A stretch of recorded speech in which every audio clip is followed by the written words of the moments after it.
Rumors claim that Samsung is going to invest heavily on improving audio for the Galaxy S8.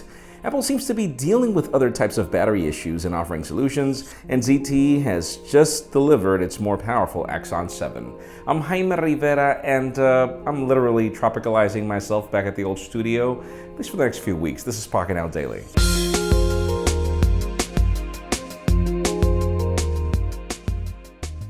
The official news today begin with deals. Even though the LG G5 was not our favorite smartphone, it continues to find some very significant deals. Bear in mind, the next G smartphone should be announced somewhere around February, March of next year. So there's still a good deal of time, and for $400 on both Amazon and Newegg, it might be a compelling deal for at least some of you.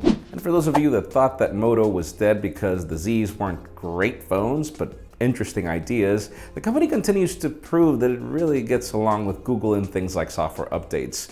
We now have Android 7.0 Nougat launching on the Moto Z. You should be getting it at your devices very soon. And this just proves that the company and its sleeker approach to the operating system is the best way to go. Hopefully other manufacturers follow. And for those of you that thought that touch disease from the iPhone 6s was BS, well, it's actually not the case, up to the point where Apple has finally acknowledged that it will be doing something. Now, the most interesting part is that Apple really hasn't figured out what is causing the problem, and all the company is doing is offering free battery replacements. So if you're having problems with your phone, the smartest thing, go to a Genius Bar and they will swap your battery for free. And remember when ZTE announced the first Android smartphone with 6 gigs of RAM, and then pretty much every other company launched it first? Well, that ZTE Axon 7, it's just the limited edition variant, is now official in the United States for $500. The changes are the 6 gigs of RAM and 128 gigs of storage. You get everything else that we actually love about the Axon 7, which is great news. And finally, the very hot news today have to do with Samsung and its acquisition of Harman Kardon's expertise.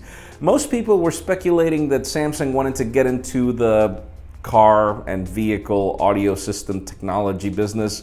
Apparently, some trusted sources claim that that's not really the case. Surely Samsung will be receiving some benefits from that, but actually the ideal is to improve audio on the Galaxy S8. You have to remember the Galaxy S7 is the worst in audio quality according to Juan's testing, so it proves that the company really needs to do something. And judging from my experience with the Huawei MediaPad M3 and hardened carbon technology, that was amazing. So it leads me to the question of the day. Do you think that that is the way to go with the Galaxy S8, that Samsung needs to invest in something like this? In my case, I do believe it is in order, but leave us a comment down below. We'd love to know your opinion.